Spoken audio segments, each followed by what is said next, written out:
Bonjour. Tremplin 80 est une émission sérieuse pour des gens sérieux. C'est pourquoi aujourd'hui dans cette émission, nous allons découvrir des gens sérieux et de talent bien sûr. Ils s'appellent Valérie, ils s'appellent Raymond, François, Paul peut-être et les autres. Et parrainé par qui? Par un homme très très sérieux, c'est-à-dire Pierre Douglas. Oui, alors écoutez mon cher Matignon, je veux bien tout ce qu'on veut. Mais comprenez bien que vous allez me chercher à l'endroit où c'est que je ne me trouve pas, Matignon. C'était prévu comme ça. Vous appelez Matignon, Oui, vous avez un nom prédestiné, vous savez que c'est un endroit où les hommes politiques se succèdent très souvent, car on ne peut pas y rester longtemps. Non, bah, je vous laisse les clés. Hein. Voilà, alors allez à l'hôtel Matignon. Non, vous pouvez applaudir l'hôtel Matignon parce que c'est une chose qu'on dit rarement à cette heure-là sur Antenne 2. Voici le petit Jean-Claude Poirot.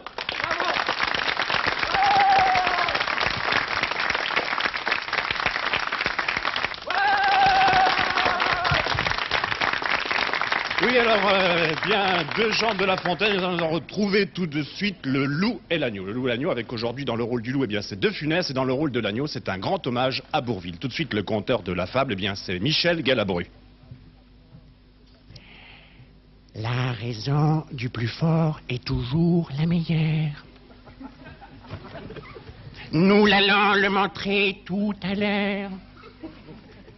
Un agneau se désaltérait dans le coin d'une eau de pure. Un loup survint un gens qui cherchait aventure et que la faim en ces lieux attirait. Mais qui t'auront si hardi de troubler mon breuvage? Lui dit cet animal plein d'oreilles. Il était plein d'oreilles, il était plaque, il était très bien. Tu seras châtié, voilà. De ta vérité. Ah, sire, répond l'agneau. Mais qu'est-ce qui vient foutre ici, celui-là? Qu'est-ce qui vient foutre? Foutez-moi le temps. Foutez-moi le temps. Et là, allez faire pipi, allez faire pipi. Il m'énerve alors. C'est moi l'agneau, hein? J'ai quand même bien le droit de réciter ma récitation. Ah, oui, mais alors là, c'est très bien, parce que alors là, moi, il est pas bien, voilà. Alors moi, je veux bien, mais vous allez rire. Vous allez rire, vous allez voir, vous allez rire, parce que vous allez voir cette andouille, vous allez voir, c'est très bien. Andouille vous-même, non? Imbécile. Alors, sire, répond l'agneau, que votre majesté ne se mette pas en colère, hein?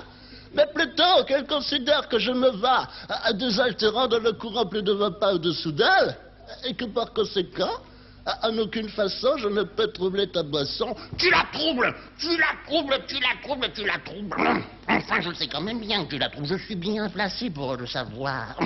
Parce que c'est moi le loup. Je suis à l'intérieur de la forêt. La forêt. Les petits oiseaux, les oiseaux.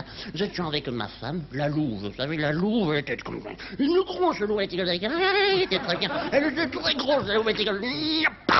Elle a éclaté, il y en avait partout. Alors nous étions dans la forêt, et un beau jour... l'on sentait le bouc, et l'on sentait la chèvre. Mais tu la troubles, reprit cette bête cruelle.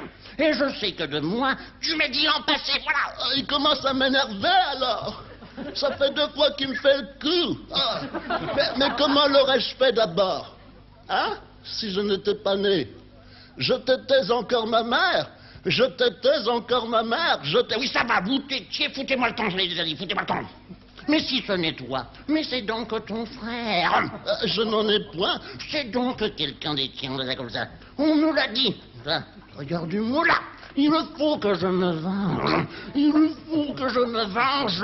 Paf! Là-dessus, au fond des forêts, le loup l'importe et puis le mange, sans autre forme de procès. C'est moi qui vais vous dire qui c'est qui a écrit la fable. Ah non, c'est moi qui vais le dire qui a écrit la fable. Il y aura toujours un mur entre nous, il y aura toujours ça. Ah, Cruchot, ne venez pas toujours emmerder Bourvil. J'avais déjà assez embêté quand on tournait les films à Saint-Tropez. Alors laissez le soin à Bourvil de dire c'est La Fontaine qui a fait la fable. Hein? Merci, monsieur Galabru. Alors, cette fable est de Jean de La Fontaine. Allez, il m'énerve De Funès. Allez, coucou.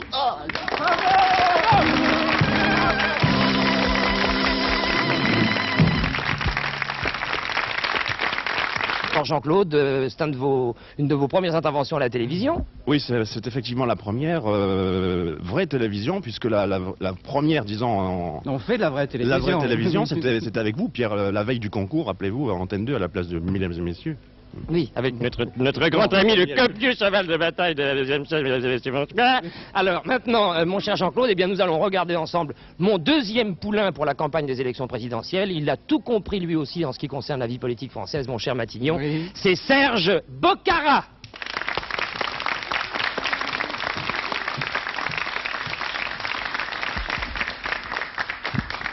Mon cher Douglas, je voudrais tout d'abord vous donner une excellente nouvelle, car il y a eu un candidat malheureux il y a de cela 2 ans, Charles Aznavour.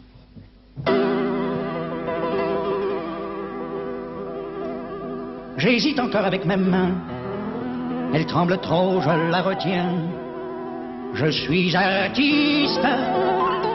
J'ai tout perdu, même mes cheveux. Il ne me reste, c'est malheureux, qu'un compte en Suisse. Nul n'a le droit de se moquer de cette main qui fait trembler. Et je précise que c'est bien le percepteur qui est seul responsable si je vis de l'aumône, comme il dit.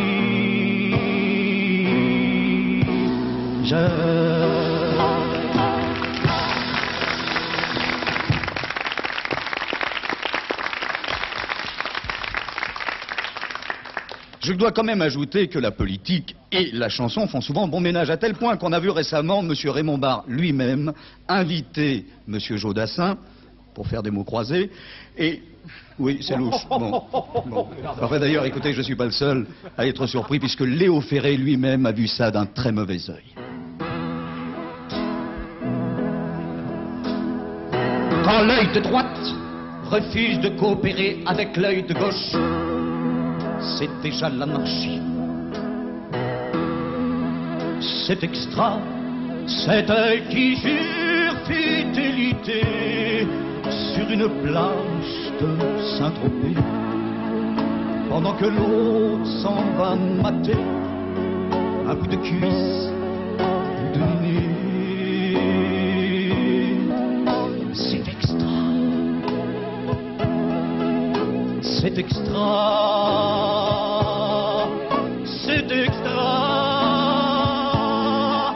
c'est extra.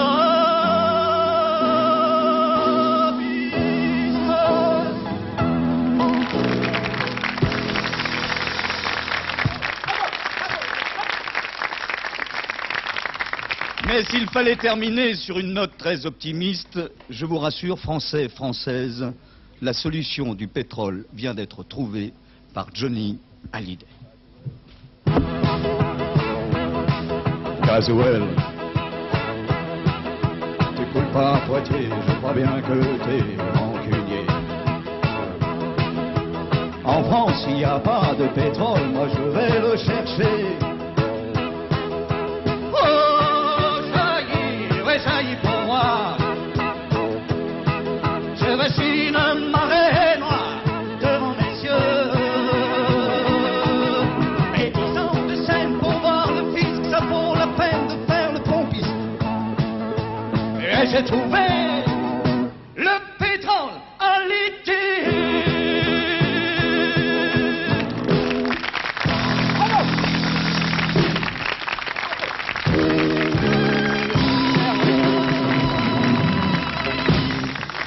Alors, grâce à vous trois, la France ne va pas s'ennuyer, mais tout de même, toute cette histoire a commencé un jour pour vous, Pierre.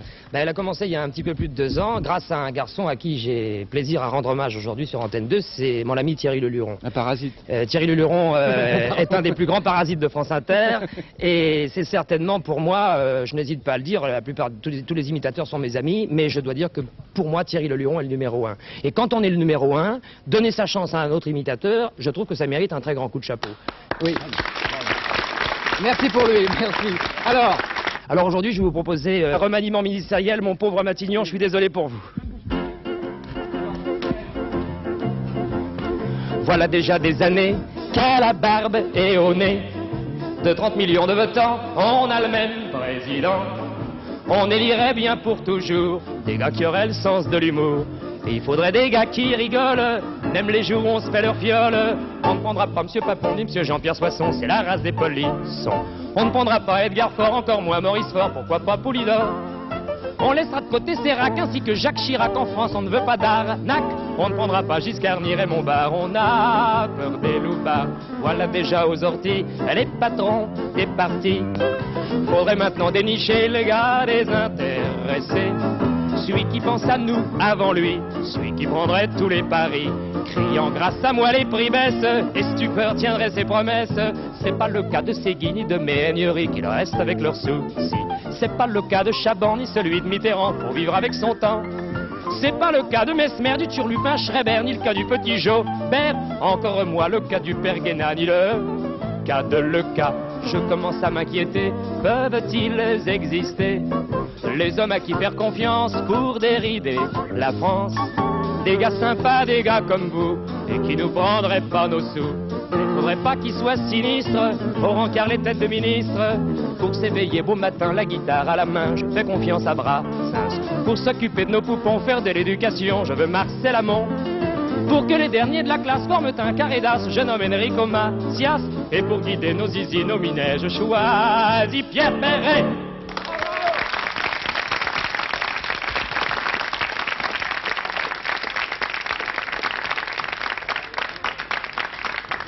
Mesdames et messieurs, bonsoir, nous sommes en direct sur Antenne 2 pour non pas le tiercé ni le quartet, mais disons le doublé de l'imitation française. Mesdames et messieurs, bonjour. Je vais vous demander, dans l'ordre préférentiel, de venir vous approcher soit du poulain numéro 1, Bellino 2, alias Boccara Kazakh Bleu Tocbec, qui se trouve à ma gauche. Je vous en prie, supporters de Boccara, approchez-vous. Quant aux supporters de notre ami Poirot, Kazakh beige, toque marron, manche noire et Kazakh immaculé et toque bleu, il faut vous approcher de lui tout de suite, tandis qu'à vous, téléspectateurs, je demanderai de bien vouloir choisir celui que vous préférez.